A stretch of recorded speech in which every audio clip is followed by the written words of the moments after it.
وَابْتَغُوا إِلَيْهِ الْوَسِيلَةَ، اور اس کے رستے میں کوئی وسیلہ تلاش کرو، اس کے رستے میں کوئی وسیلہ تلاش کرو، اور وسیلہ تلاش کرنے کے بعد کیا کرو؟ وَجَاهِدُوا فِي سَبِيلِهِ، پھر اس کے رستے میں جد و جہد کرو، لَعَلَّكُمْ تُفْلِحُونَ، اس امید پر کہ تم فلاح پا جاؤ۔ تین باتیں اللہ تبارک و تعالی نے کامیابی کے لیے ارشاد فرمائی۔ پھر سنیے، سورۃ المائدہ ہے، آیت نمبر 35 ہے، چھٹا پارہ۔ فرمایا اے ایمان والو، اللہ سے ڈرو، ایک بات، اس کے رستے میں وسیلہ تلاش کرو، دو باتیں۔ پھر تیسرے نمبر پہ ارشاد فرمایا اب جد و جہد کرو، اب کوشش کرو اللہ کے رستے میں۔ ہوگا کیا کہ اللہ تمہیں کامیابی عطا فرمائے گا، تم فلاح پا جاؤ گے۔ وسیلہ اللہ تبارک و تعالی کے قرب کو حاصل کرنے کے ذریعے کے نام کو کہتے ہیں۔ ایسی چیز جو اللہ کے قریب کر دے، اللہ کی رحمت کے قریب کر دے، اسے وسیلہ کہا جاتا ہے۔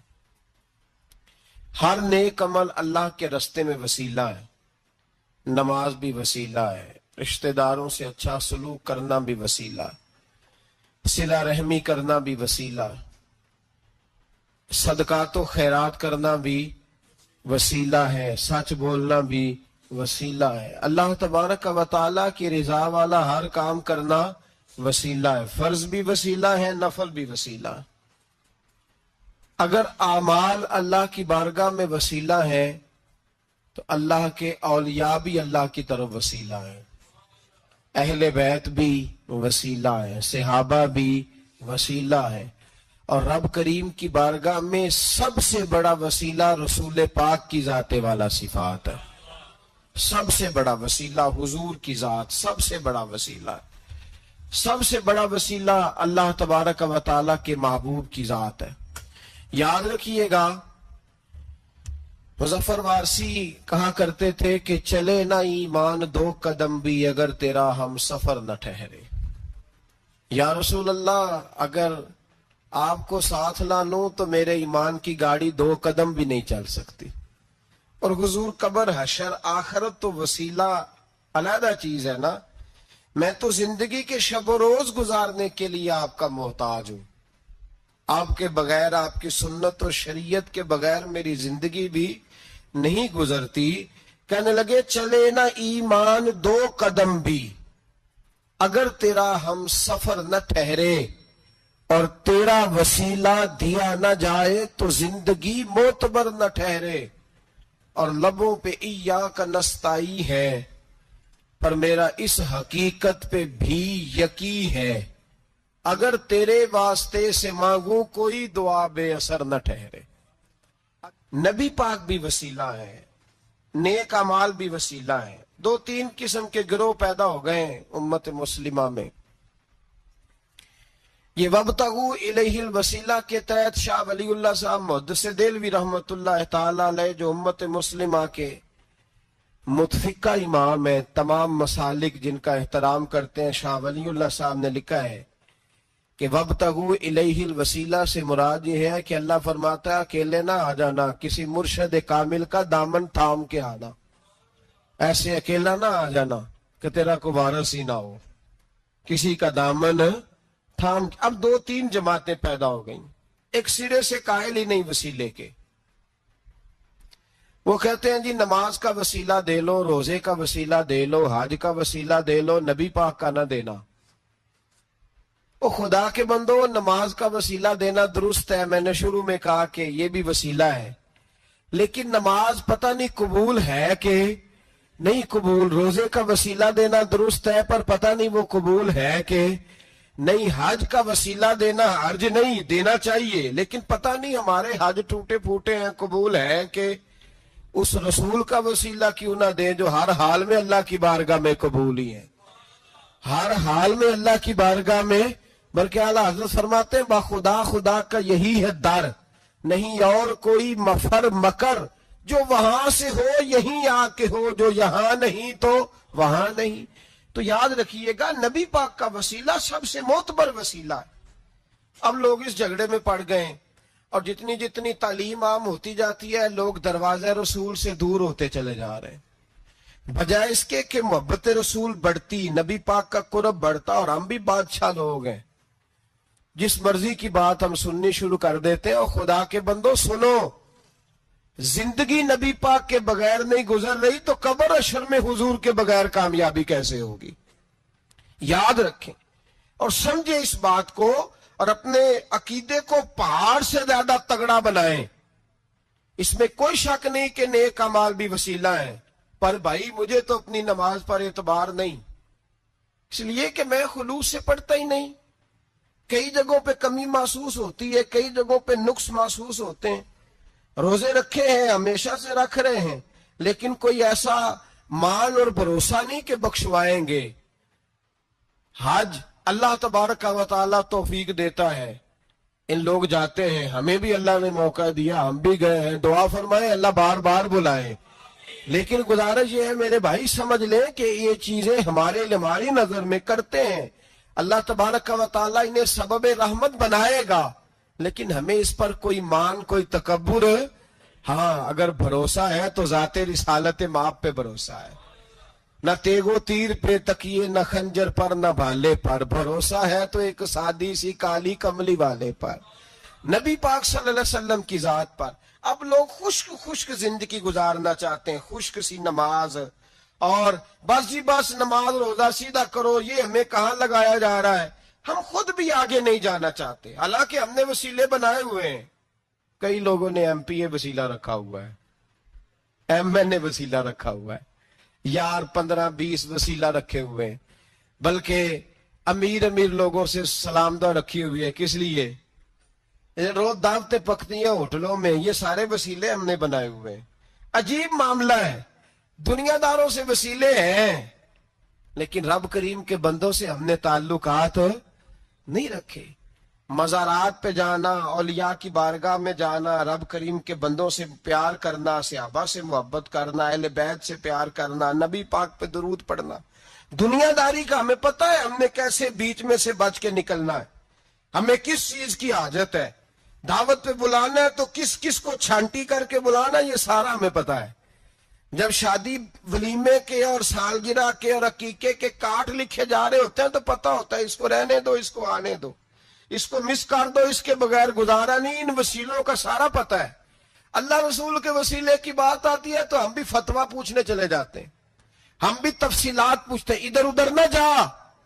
یاد رکھ بغیر مصطفیٰ کے تیرا کوئی کام نہیں چل سکتا، بغیر نبی پاک کے تیری زندگی گزر سکتی سوال ہی نہیں پیدا ہوتا۔ یہ وسیلہ ضائع نہ کر بیٹھنا، ایسے کسی کی بات میں نہ آ جانا۔ یہ ایمان ہے، یہ ایقان ہے، یہ لذت ہے، یہ حسن ہے، یہ سرمایہ ہے، کسی جگہ اس میں کوتاہی نہ کر لینا، ایک ذرہ برابر تیرے دل میں نقص نہ واقع ہو جائے۔ یاد رکھنا نیک اعمال بھی وسیلہ ہے، اللہ کرے کہ ہمارے عمل ایسے ہوں کہ اللہ کی بارگاہ میں قبول کیے جائیں۔ اللہ کرے کہ ہمارے عمل ایسے، اعمال کا وسیلہ دینا 100% جائز ہے، اس میں کوئی گنجائش نہیں۔ حدیث پاک سنیے، میرے رسول پاک سید عالم صلی اللہ علیہ وسلم نے فرمایا بنی اسرائیل کے 3 لوگ تھے، نیک آدمی تھے، سفر پہ جا رہے تھے تو بارش تیز آ گئی، صحیح بخاری کی حدیث ہے، تیز بارش آئی، ایک غار میں پناہ لی بارش سے بچنے کے لیے۔ اچانک طوفان آیا تو ایک پتھر لڑک کر غار کے منہ کے آگے گر گیا، اندھیرا چھا گیا، اندر اندھیرا، طوفان ہے، پریشانی ہے۔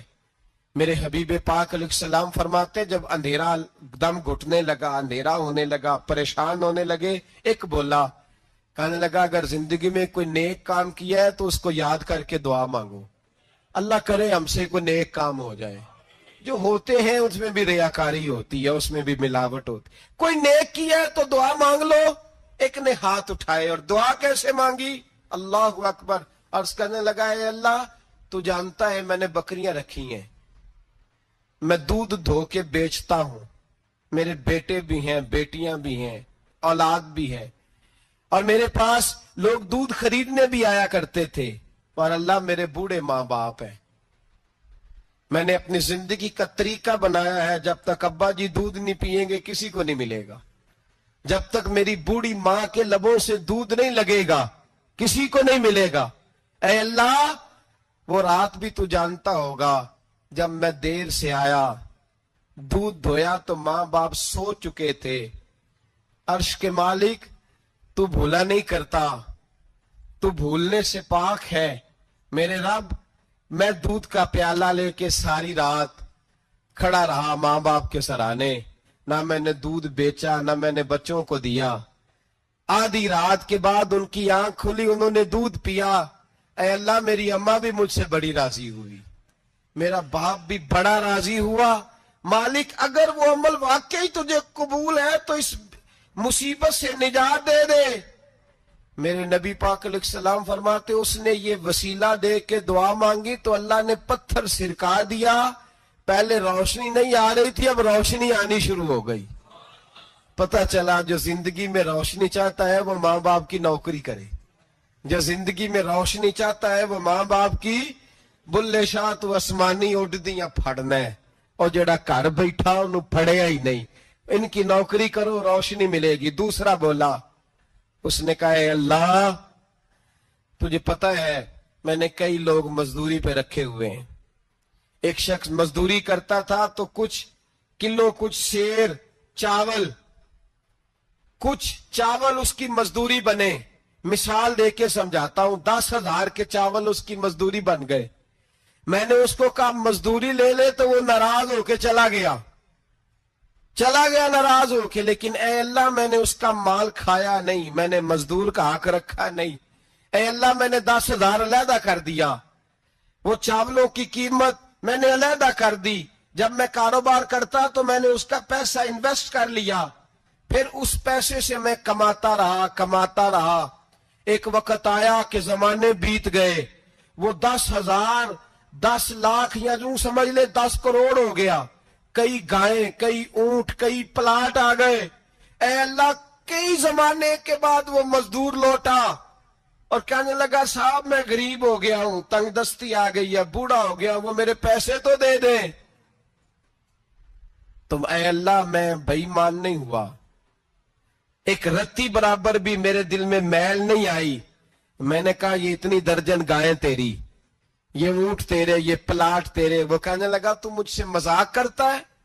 میرے تو تھوڑے سے چاول تھے، یوں سمجھ لے 10,000 کے، اور اتنا کچھ۔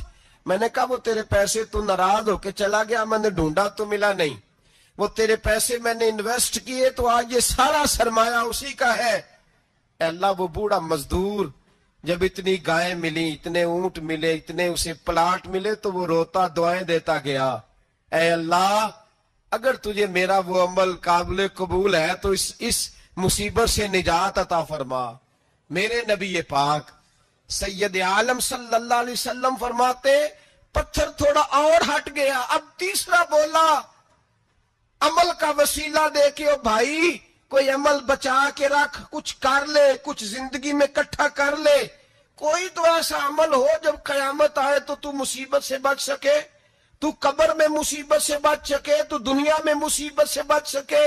میرے رسول پاک سید عالم صلی اللہ علیہ وسلم فرماتے، تیسرا بولا، کہنے لگا، اے اللہ، تو جانتا ہے میں جوان، میں رانا، میں حسین، مجھے عورتیں دعوت دیتی تھی، اپنی طرف مائل کرتی تھیں، لیکن میں کسی پر نہ دیکھتا، بس ایک چچا کی بیٹی پہ میں عاشق ہو گیا، اس کے میں قریب جانے لگا، بلانے لگا، 100 دینار بھی اکٹھے کیے اس کو دینے کے لیے۔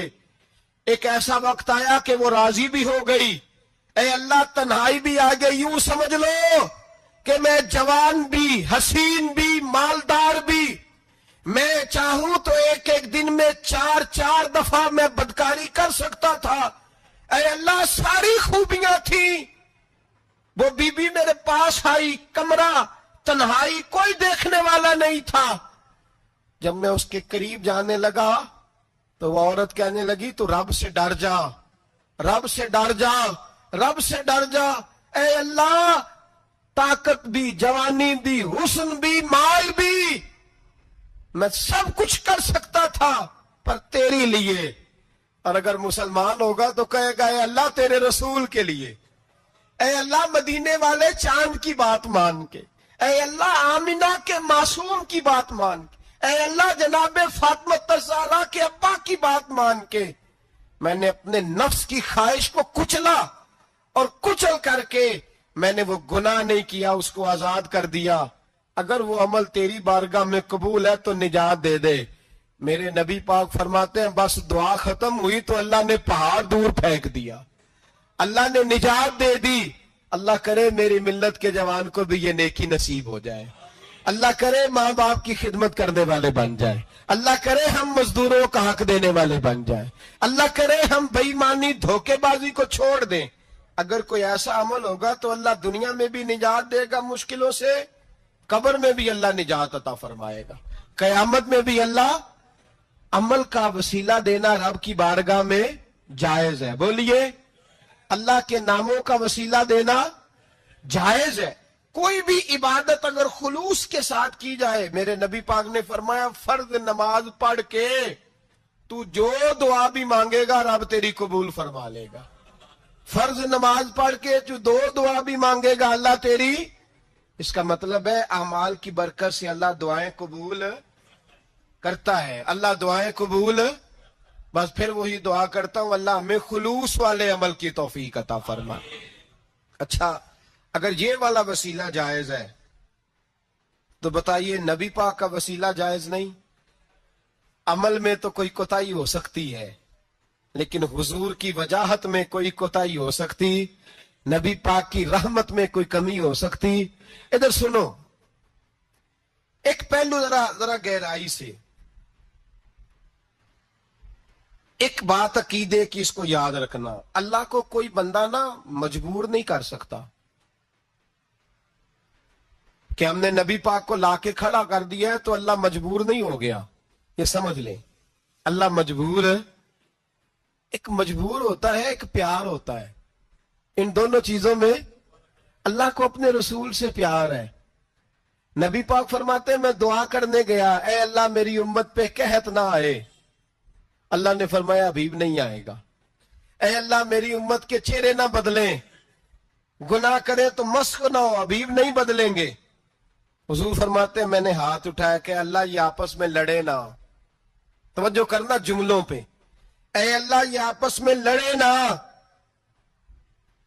اللہ یہ بھی کہہ سکتا تھا ابھی بھی یہ نہیں قبول کرنی دعا، اللہ بے نیاز ہے نا، چاہے قبول کرے اور چاہے، توجہ کرو غور کرو بات پہ، اللہ چاہے تو قبول کرے چاہے تو، اے اللہ میری امت لڑے نا، تو یہ نہیں فرمایا ابھی قبول نہیں کرتا، کہ محبوب یہ دعا مجھ سے مانگ ہی نہ، اے حبیب تو دعا مانگ، تو مانگے میں قبول نہ کروں، یہ ہو نہیں سکتا، اس طرح کر یہ دعا مجھ سے۔ نبی پاک نے منافقین کے لیے دعا کرنی چاہیے کہ اے اللہ، اے مولا تو مہربانی فرما، اے اللہ کرم فرما، منافقین کو بھی بخش دے۔ تو میرے رسول پاک علیہ السلام فرماتے ہیں رب کریم نے مجھے منع کیا، اے محبوب یہ والی دعا، یہ دعا ہی نہ مانگ، یہ دعا اللہ کو کوئی مجبور کر سکتا، لیکن اگر اللہ پیار کرے تو بھائی دنیا داری کا چودھری صاحب کا، مولوی صاحب کا، پیر صاحب کا ایک عام مشہور مقولہ ہے، فلاں بندہ آ گیا تھا اس کو میں انکار نہیں کر سکتا تھا، کیوں جی وہ بندوق لے کے آیا تھا، کر دینا تھا انکار، فلاں آدمی آ گیا تھا پھر میں اس کو انکار، اور فلاں بندے کو ساتھ لے آیا تھا اس کو انکار ہو سکتا، کیوں جی؟ دو باتیں ہوتی ہیں، یا پیار بڑا ہے یا عزت بڑی ہے، دو ہی باتیں ہیں، یا میں اس سے پیار بڑا کرتا ہوں یا میں اس کی۔ اللہ اپنے نبی سے پیار بھی بڑا کرتا ہے اور اپنے نبی کی عزت بھی بڑی فرماتا ہے، بس یہ سمجھ لے بات۔ وسیلے کا معنی یہ ہے کہ اللہ اپنے نبی سے پیار کرتا ہے، اپنے محبوب کو اللہ بڑی عزت عطا فرماتا ہے۔ نبی پاک سید عالم صلی اللہ علیہ وسلم کے وسیلے کا یہ حال تھا کہ صحابہ ہر کام کے لیے دروازہ رسول پہ پہنچ جاتے تھے، پیاس لگی تو حضور کے پاس، بھوک لگی تو نبی پاک کے پاس، حضرت ابو ہریرہ کو حافظہ چاہیے تو نبی پاک کے پاس، کسی کو اولاد کی ضرورت ہے تو وہ رسول پاک کے پاس، کسی کو طاقت کی ضرورت ہے تو وہ بھی نبی پاک کے پاس، ہر آدمی جاتا تھا، انہیں پتا تھا دیتا خدا ہی ہے، پر وسیلہ مصطفیٰ دیتا ہے صلی اللہ علیہ. اور حضور نے فرمایا انما انا قاسم، بخاری مسلم ہے، فرمایا میں تو بانٹنے والا ہوں، میں قاسم ہوں، میں قاسم ہوں. واللہ یؤتی، ہاں عطا کرنے والا اللہ ہے، میں قاسم ہوں اور دینے والا اللہ ہے. صحابہ ہمیشہ نبی پاک کے واسطے سے دعا مانگتے، انہیں پتا تھا اگر تیرے واسطے سے مانگوں تو کوئی دعا بے اثر نہ ٹھہرے. ترمذی شریف، ابن ماجہ، دیگر تمام کتب میں امام احمد نے اپنی مسند میں نقل کیا. حضرت عثمان ابن حنیف کہتے ہیں میں نبی پاک کے پاس بیٹھا تھا تو ایک نابینا صحابی آئے، عرض کرنے لگے یا رسول اللہ صلی اللہ علیہ وسلم میں نابینا ہوں، میرے لیے دعا کریں اللہ مجھے آنکھیں عطا فرمائے، دعا کریں. اب حضور نے پتہ کیا کہا؟ نبی پاک نے فرمایا دو باتیں، یا تو صبر کر لے یا میں دعا کر دیتا ہوں. صبر کرے گا تو اللہ جنت دے گا، یا تو صبر کر لے یا میں. صحابی بڑے پیارے تھے، کہنے لگے یا رسول اللہ جنت تو اللہ اپنے فضل سے دے گا ہی، میں نے نہیں صبر کرنا، مجھے آنکھیں چاہیے. اور پھر یہاں آ کے صبر کروں، این خزانے کے پاس جا کے صبر کروں؟ حضور میں نہیں صبر کرتا، اب دعا کریں. تو نبی پاک نے دعا سکھائی، فرمایا دو نفل پڑھ جا کے اور دو نفل پڑھ کے میرے وسیلے سے دعا کر. کیا کر؟ اللہ سے کہہ کہ اللہ میں تیرے پاس تیرے رسول کا وسیلہ لے کے آیا ہوں. اور پھر کہنا یا محمد انی توجہت الیک، کہنا ہے محمد صلی اللہ علیہ وسلم میں آپ کے وسیلے سے اللہ کی بارگاہ میں حاضر ہوں. اور پھر اللہ سے کہنا کہ اے اللہ تو اپنے نبی کی سفارش میرے حق میں قبول فرما. کون سکھا رہا ہے؟ بولیے کس کو؟ بولیے. کہا جا میرے وسیلے سے جا کے دعا کر. حضرت عثمان کہتے ہیں وہ چلے گئے، دو نفل پڑھے، حضور کے وسیلے سے دعا مانگی. فرماتے ہیں وہ چلے گئے پر ہم کوئی نہیں گئے. آپ کیوں نہیں گئے؟ تو صحابہ کا نظریہ بتاتا ہے کہ وہ گئے اس لیے نہیں کہ ہم حضور کا معجزہ دیکھ کے ہی جائیں گے. کہتے ہیں ہم گئے نہیں. تھوڑی دیر گزری تو وہ صحابی جو اندھے گئے تھے جب واپس آئے ہیں تو اللہ نے انہیں آنکھیں عطا فرما دی. گئے تھے تو نابینا تھے، آئے تو بینا ہے. میرے نبی پاک صلی اللہ علیہ وسلم کا توسل، حضور کا وسیلہ خود حضور نے سکھایا ہے، خود نبی پاک نے. اور صحابہ کرام علیہم رضوان اس مزاج پر پورے عامل تھے. حضرت عمر فاروق صحابہ میں ایک دانشور شخصیت کا نام ہے، علم کے لحاظ سے، عمل کے لحاظ سے، بصیرت کے لحاظ سے، تقوی کے لحاظ سے ایک بڑی انفرادی اور منفرد شخصیت ہے. حضرت عمر کے زمانے میں قحط پڑ گیا، بارش نہیں ہوتی، حالات بڑے دگرگوں ہیں، پریشانی ہے. لوگ سیدنا فاروق اعظم سے پوچھتے ہیں حضور اب کیا بنے گا؟ جو میں نے پہلے حدیث آپ کی خدمت میں عرض کی وہ ترمذی اور ابن ماجہ سے. اب جو حضرت عمر کی روایت عرض کر رہا ہوں یہ صحیح بخاری میں موجود ہے. حضرت عمر فاروق رضی اللہ تعالیٰ عنہ کا زمانہ مبارکہ، قلت آ گئی، قحط آ گیا، بارش شدید ہے، صحابہ پریشان ہے. جناب عمر فاروق رضی اللہ تعالیٰ عنہ سے کہتے ہیں حضور کرنا کیا ہے؟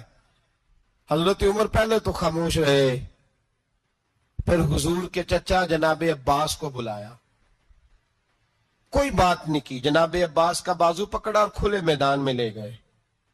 حضرت عمر دعا کرتے ہیں اور پوری امت کو دعا کا طریقہ بتلاتے ہیں. حضرت عمر کہتے ہیں اگر قبول کرانی ہے تو یہ طریقہ اختیار کرو، اگر اللہ کی بارگاہ میں دعاؤں کو مستجاب کرانا ہے تو یہ رنگ ہے جو امت مسلمہ کو میں سکھا رہا ہوں. حضرت عمر نے جناب سیدنا عباس رضی اللہ تعالیٰ عنہ کو کھڑا کیا سامنے، دعا فرمائی اللہم انا نتوسل الیک بنبیک، اے اللہ ہم تیری بارگاہ میں تیرے نبی کے وسیلے سے دعا کرتے ہیں، فتسقینا ہمیں بارش عطا فرما. ہمیں کس کے وسیلے سے؟ حضور. اور پھر کہا اللہم انا نتوسلک بام نبیک، اے اللہ ہم نے اپنے نبی کے چچا کے وسیلے سے بارش عطا فرما. اے اللہ ہمیں اپنے رسول کے چچا کے وسیلے سے، حضرت عباس کے وسیلے سے بارش دے۔ صحابہ کہتے ہیں جب ہم گئے تھے دعا مانگنے تو خشک سالی تھی، اور جب گھروں کو آ رہے تھے تو ہمارے کپڑے بارش سے بھیگ چکے تھے۔ اللہ نے بارش عطا کس کے وسیلے سے؟ حضرت عباس۔ اچھا یہ بات یہاں قابل غور ہے، حضرت عمر کے وسیلے سے بھی دعا ہو سکتی ہے، دعا سیدنا عمر فاروق کے وسیلے سے بھی، لیکن حضرت عمر رضی اللہ تعالیٰ عنہ نے نبی پاک کے چچا، چونکہ حضرت عباس جب آیا کرتے تھے تو حضور کھڑے ہو کے استقبال فرماتے تھے آپ کو دیکھتا ہوں تو مجھے اپنے والد کی یاد آتی۔ حضرت سیدنا عمر نے بتلایا کہ میں اس کو لے کے جا رہا ہوں جو نبی پاک کے زیادہ قریب ہے، جو حضور کے زیادہ قریب ہے، ان کے وسیلے سے دعا فرمائی۔ امت کو کیا درس دیا؟ فرمایا جو بھی حضور کے قریب ہو اس کے وسیلے سے دعا کرو، اللہ تمہیں آسانیاں نصیب فرمائے گا۔ اب ہمارا حال یہ ہے، انتشار ہی انتشار ہے، اختلاف اختلاف، شاک کی شاک ہے، پریشانی واضح حدیثیں موجود ہیں۔